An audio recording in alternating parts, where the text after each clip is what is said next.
Mom, what are you doing on TikTok? My daughter's voice crackled through my phone speaker. I was sitting in my kitchen, coffee growing cold beside me, when those words landed. The morning light caught the edge of my mug. I set it down slowly, carefully. My chest felt suddenly tight. What do you mean, honey? I asked. You have 17 million views, Cassandra said. The words didn't make sense. I stared at the phone screen. 17 million. That number belonged to celebrities, to viral moments, to things that happened to other people. Not to me. Not to Jadeola Maldonado, a 58-year-old woman who had spent the last 4 decades teaching elementary school music and raising 3 children. I didn't post things. I didn't understand TikTok. I barely understood Instagram. Cassandra, I think there's been a mistake. No mistake, she said. I'm looking at it right now. It's you. It's definitely you. My legs felt unsteady. I pushed back from the table and walked to the sink. The window above it looked out onto my quiet street. Everything was exactly as it should be. The maple tree I'd planted with my late husband Gerald 15 years ago. The neighbor's fence, the mailbox, normal, safe. Then why did everything feel like it was tilting? What exactly are you seeing? I asked. A video of you, in a hospital gown, in a hospital bed. And Mom, the caption talks about your diagnosis. The phone nearly slipped from my hand. I caught it against my ear. My diagnosis. The one I'd told exactly 4 people about. My doctor, my sister, my therapist, and my daughter Cassandra herself, just 2 weeks earlier, when she'd asked why I'd been so quiet at Sunday dinner. That's impossible, I said. I'm sending you the link right now. The notification appeared on my screen. I clicked it with a finger that wouldn't stop moving. The video loaded, and there I was. There I was, lying in a hospital bed at St. Augustine's Medical Center. I recognized the room. I'd been in that room just 14 days ago. The lighting was harsh, fluorescent white. My hair was pulled back. My face was pale. Someone had filmed me without my knowledge. Someone had captured me in my most vulnerable moment and uploaded it to the internet for millions of people to see. The caption beneath the video read, "My mom's got stage 2 breast cancer. She's trying to be brave, but I can see how scared she is. Let's show her some love in the comments. Send her your prayers and positive energy." 17 million views. 240,000 comments. I couldn't breathe. I set the phone down on the counter and gripped the edge. My knuckles went white. The kitchen spun slightly. I counted my breaths. 1, 2, 3. The second hand on the wall clock ticked. Each tick lasted an eternity. My diagnosis, my medical condition, my private, terrifying, deeply personal health crisis was now public property. It belonged to the internet. It belonged to strangers. "Mom?" Cassandra's voice came from the phone. "Mom, are you there?" I picked it up again. My voice came out steady, which surprised me. "Who posted this?" There was a pause. The kind of pause that contains an answer before any words are spoken. "I need to tell you something," Cassandra said finally. Of course she did. Because this was my daughter. This was the woman I'd carried for 9 months. The woman I'd given birth to at 23 years old, scared and alone because her father had left me 2 weeks before she was born. The woman I'd worked 2 jobs to put through college. The woman I'd stayed up with through heartbreaks and job losses and every crisis that had ever threatened to break her. Of course it was her. "It was me," Cassandra said. "I posted it." The words landed like a physical blow. I sat down hard on the kitchen chair. The video was still playing on my phone. There I was, over and over, in that hospital bed. There was my face, twisted with fear and pain. There was my medical history, my diagnosis, my treatment plan, my entire private nightmare, available for anyone in the world to see. And it had been my daughter who put it there. "Why would you do that?" I asked. "Because you needed support," Cassandra said. "Because people care about you. Because sharing your story could help other women who are going through the same thing." "You didn't ask me," I said. "I knew you'd say no."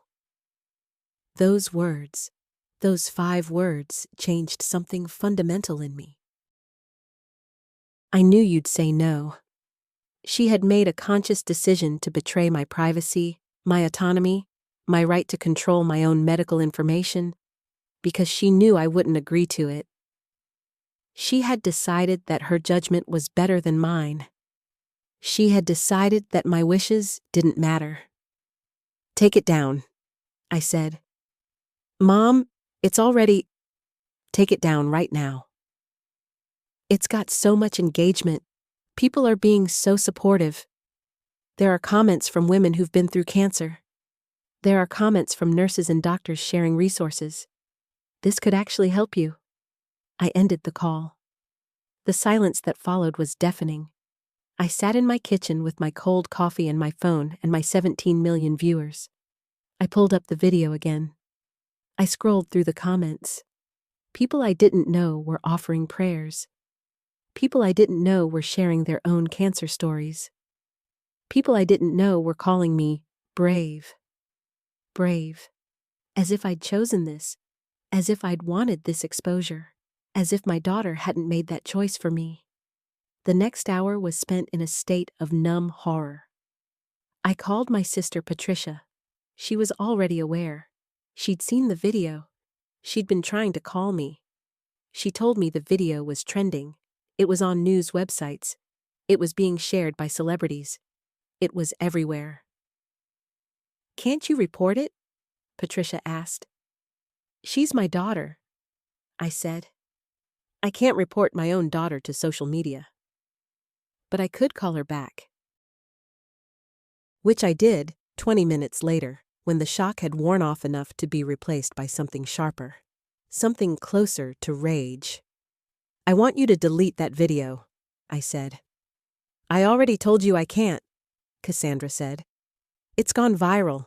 Even if I delete it, it'll still be on other platforms. People have already downloaded it and reposted it." "Then you should have thought about that before you posted it without my permission." "I was trying to help you." "You violated my privacy." "I violated your privacy to help you," Cassandra said. "There's a difference." "Is there?" I asked. "Because from where I'm sitting, it sounds like you decided you knew what was best for me better than I know what's best for me. It sounds like you decided my feelings didn't matter. It sounds like you decided that your agenda was more important than my autonomy." "That's not fair," Cassandra said. "What's not fair is having your medical diagnosis shared with 17 million people without your consent," I said. "That's what's not fair." I hung up again. The video stayed up. Cassandra didn't delete it. She claimed she couldn't, but I suspected the truth was that she didn't want to. The engagement was too good. The comments were too supportive. Her narrative about her brave mother fighting cancer was too compelling. I was useful to her. My suffering was useful to her. My private hell had become her content. The next morning, my phone wouldn't stop ringing. People I hadn't spoken to in years were calling to offer support. People I barely knew were messaging me on Facebook. My inbox was flooded with strangers' cancer stories. My privacy, which had been violated, was now being treated as public property by everyone who watched that video. I couldn't go to the grocery store without someone recognizing me. I couldn't go to my doctor's appointment without the receptionist saying, "Oh, you're the TikTok mom."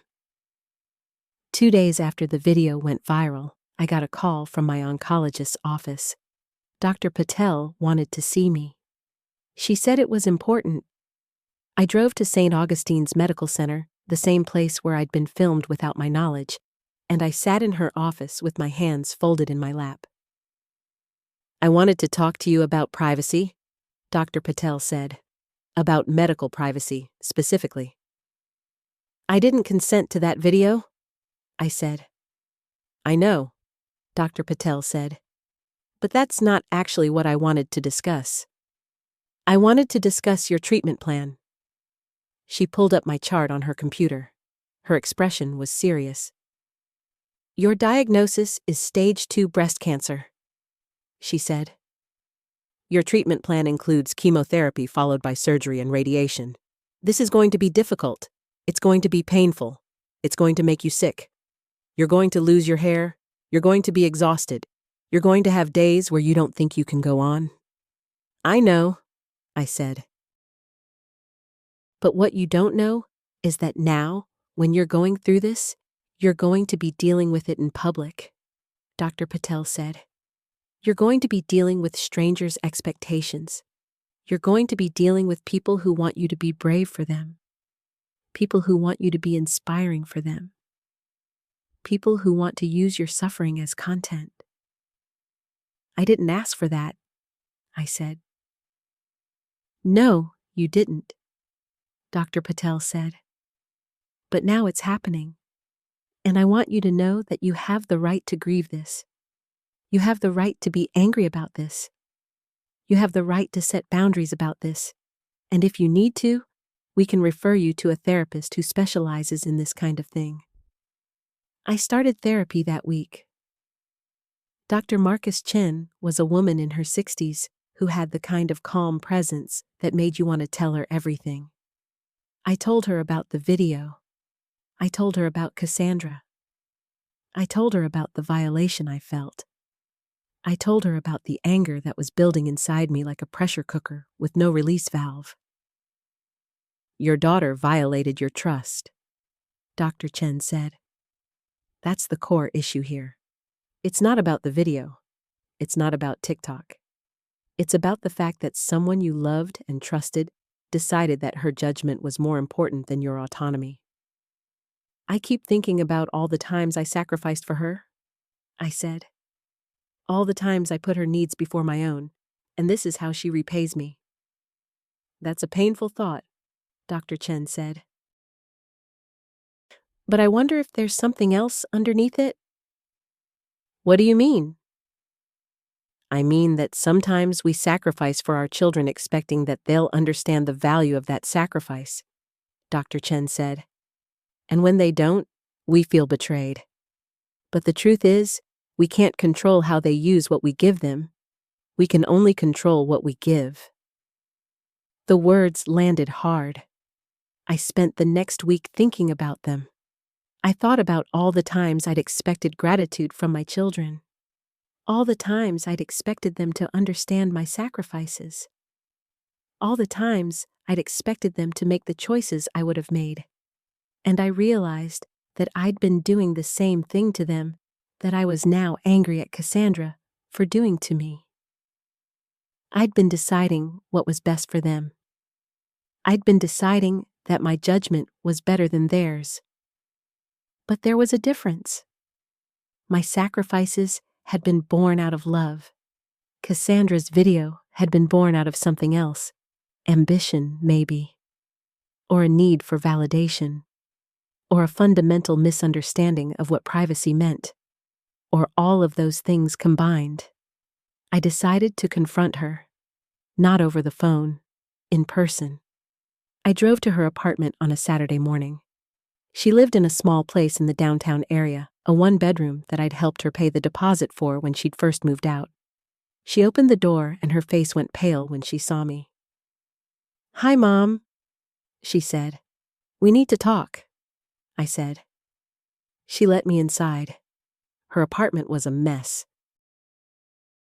Dishes piled in the sink, laundry on the couch, her laptop open on the coffee table. I could see her TikTok dashboard on the screen. The video of me had been viewed over 50 million times now. It had spawned thousands of comments. It had been shared by celebrities. It had been featured on news shows. My suffering had become content. My medical crisis had become entertainment. I want you to understand something, I said. When you posted that video, you made a choice. You chose your agenda over my privacy. You chose your followers over my autonomy. You chose your narrative over my truth. Mom, I was trying to help you, Cassandra said. I know, I said. That's what makes it worse. Because if you'd done it out of malice, I could understand it. I could hate you for it and move on. But you did it out of love, or what you thought was love, and that's harder to forgive. I'm sorry, Cassandra said. I know you are, I said. But sorry doesn't undo what you did. Sorry doesn't give me back my privacy. Sorry doesn't make it okay. What do you want me to do? Cassandra asked. I want you to understand what you did, I said. I want you to understand that your medical information is not your daughter's to share. I want you to understand that consent matters. I want you to understand that just because you have a platform doesn't mean you have the right to use other people's stories without their permission. I understand, Cassandra said. Do you? I asked. Because from where I'm sitting, it looks like you're more interested in the engagement than in the damage you've caused. I left her apartment without waiting for a response. The next week was brutal. My first chemotherapy session was scheduled. I went to St. Augustine's Medical Center, and they put the IV in my arm. The poison flowed into my veins. They told me it would kill the cancer. They didn't mention that it would also kill everything else. They didn't mention the nausea. They didn't mention the exhaustion. They didn't mention the way your entire body feels like it's betraying you. But I was going through it publicly now. I was going through it with 50 million people watching. Cassandra had continued to post about my treatment. She'd posted about my first chemo session. She'd posted about how brave I was being. She'd posted about how I was fighting for my life. And with each post, my medical crisis became less about my health and more about her narrative. I started getting messages from people online. Some were supportive, some were invasive, some were downright cruel. People were offering unsolicited medical advice. People were telling me what treatments I should try. People were telling me that I needed to think positive. People were telling me that I needed to have faith. People were telling me that my cancer was a gift. A gift. As if my diagnosis was something I should be grateful for. I called my lawyer. Her name was Victoria. She was a woman in her 70s who had been practicing family law for 40 years. I told her about the video. I told her about Cassandra. I told her about the violation I felt. Legally speaking, your daughter didn't break any laws, Victoria said. You're an adult. She's an adult. She posted a video of you in a public place. The hospital bed is arguably a public place. The video contained medical information, but you're the one who shared that information with her. So there's nothing I can do? I asked. There are things you can do, Victoria said. You can ask her to remove the video. You can refuse to participate in any future content. You can set boundaries about what information she's allowed to share about you. You can distance yourself from her. But legally, you don't have a case. What about my privacy rights? I asked. Privacy rights are complicated, Victoria said. Especially when it comes to family. The law assumes that family members have a certain amount of access to each other's information. Your daughter knew about your diagnosis because you told her. Once you told her, it became her information to do with as she pleased. That doesn't seem right, I said. It's not right, Victoria said. But it's the law. I left her office feeling more violated than ever. The law didn't protect me. The internet didn't protect me. My own daughter didn't protect me. I was alone in this. I was alone with my cancer, and my violated privacy, and my 50 million viewers. That night, I made a decision. I was going to take back control of my narrative. I was going to post my own video. I was going to tell my own story. I was going to explain what it felt like to have your medical information shared without your consent. I was going to explain what it felt like to be turned into content. I was going to explain what it felt like to have your suffering exploited by someone you loved. I sat in my living room and I recorded myself. I didn't wear makeup. I didn't do my hair. I didn't try to look brave or inspiring. I just sat there and I talked. I talked about the video. I talked about Cassandra. I talked about the violation I felt. I talked about the anger I felt. I talked about the betrayal I felt. And then I posted it. My video got 3 million views in the first 24 hours. The comments were different this time. People were angry. People were defending Cassandra. People were saying I was being ungrateful. People were saying that Cassandra was just trying to help. People were saying that I was being selfish for not allowing my story to be used to help others. But some people understood. Some people got it. Some people posted their own stories about having their privacy violated by family members. Some people talked about what it felt like to have their medical information shared without their consent. Some people talked about the difference between sharing your own story and sharing someone else's story. And then Cassandra posted a response. She posted a video where she apologized. She said she'd been wrong to post the original video without my consent. She said she'd been motivated by engagement and validation, rather than genuine concern for my well-being. She said she'd made a mistake and she was sorry. She also deleted the original video. The apology got 5 million views. The comments were supportive of Cassandra now. People were praising her for taking responsibility. People were saying that she was brave for admitting her mistake. People were saying that her apology was healing. People were turning her mistake into a redemption arc. And I felt nothing. The video was deleted, but it didn't matter. It had already been downloaded. It had already been reposted. It had already been seen by 50 million people. The damage was done. The violation was done. The betrayal was done. And no apology could undo it. I continued my chemotherapy. I lost my hair. I was sick for days after each treatment. I spent weeks in bed, unable to move, unable to eat, unable to do anything but exist in my own pain. And I did it privately. I did it without posting updates. I did it without sharing my story with the internet. I did it the way I wanted to do it. Cassandra came to see me during my 3rd round of chemotherapy. I was bald. I was pale. I was wearing a scarf to cover my head. She brought me soup. She brought me flowers. She brought me an apology that I wasn't ready to accept. "I'm sorry," she said again. "I know you are," I said. "I've deleted the video," she said. "I know you have," I said. "I've stopped posting about your treatment," she said. "I know you have," I said. "What else can I do?" Cassandra asked. I looked at my daughter. I looked at her face, which was so much like my own face had been 30 years ago. I looked at her eyes, which were filled with remorse and confusion, and a desperate need to be forgiven. And I realized that I didn't know what she could do. I realized that there was no action she could take that would undo what she'd done. I realized that the only thing that could heal this was time. "You can respect my privacy going forward," I said.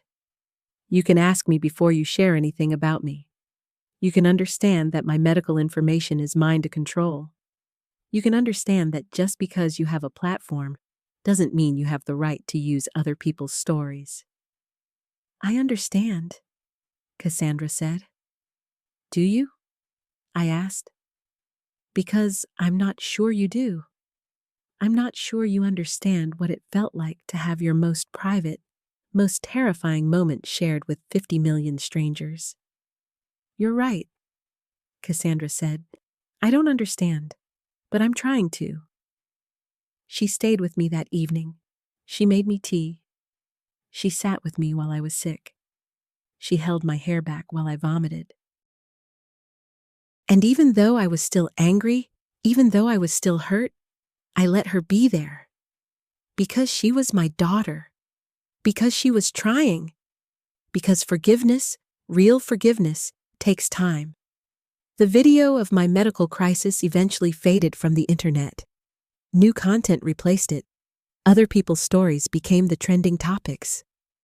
My 50 million viewers moved on to the next tragedy, the next betrayal, the next moment of someone else's suffering that could be turned into engagement. I finished my chemotherapy. I had my surgery. I had my radiation. I went through all of it, and I came out the other side. I was in remission. The cancer was gone. Or at least, it was in remission. The doctors said I had a good prognosis. They said I could go back to my normal life. But my normal life had changed. My privacy had been violated. My trust had been broken.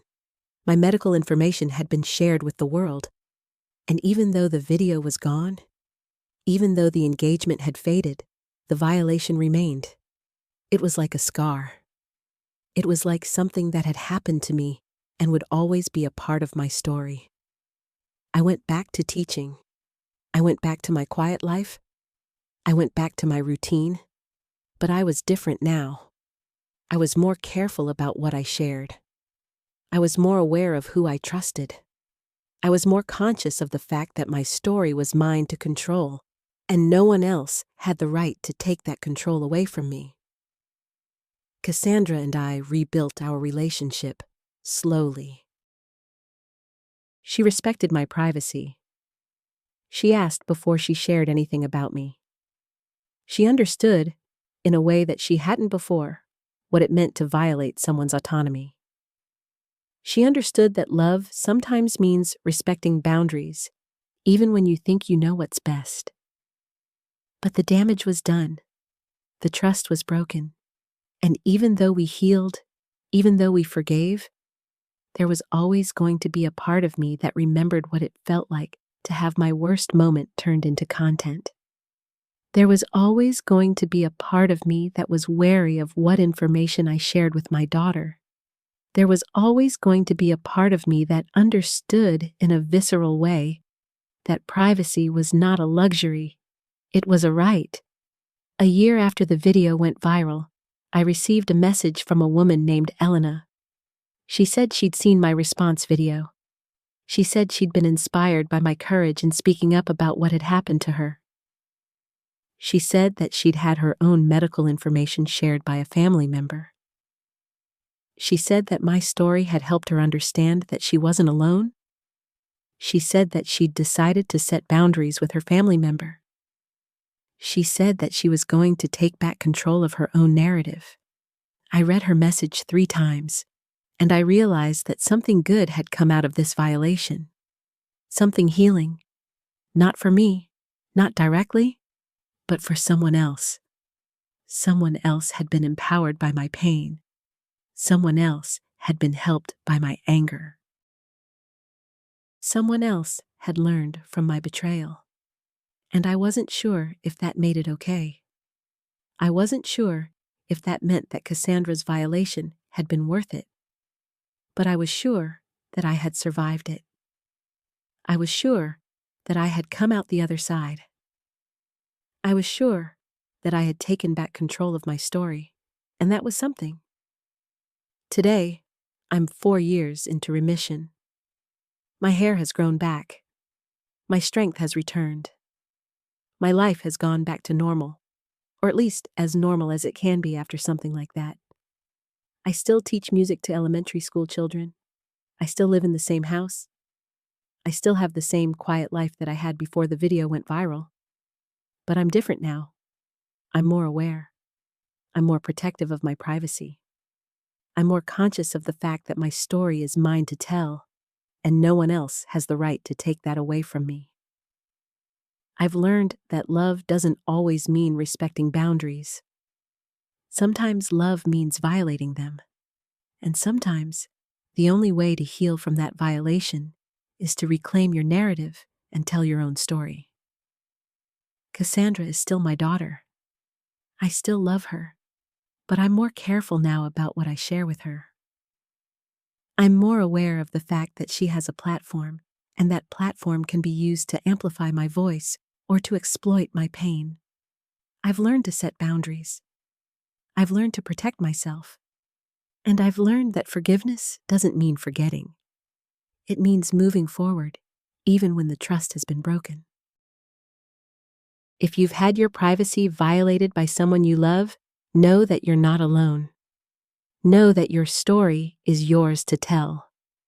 Know that you have the right to control your own narrative, and know that reclaiming that control is the first step toward healing.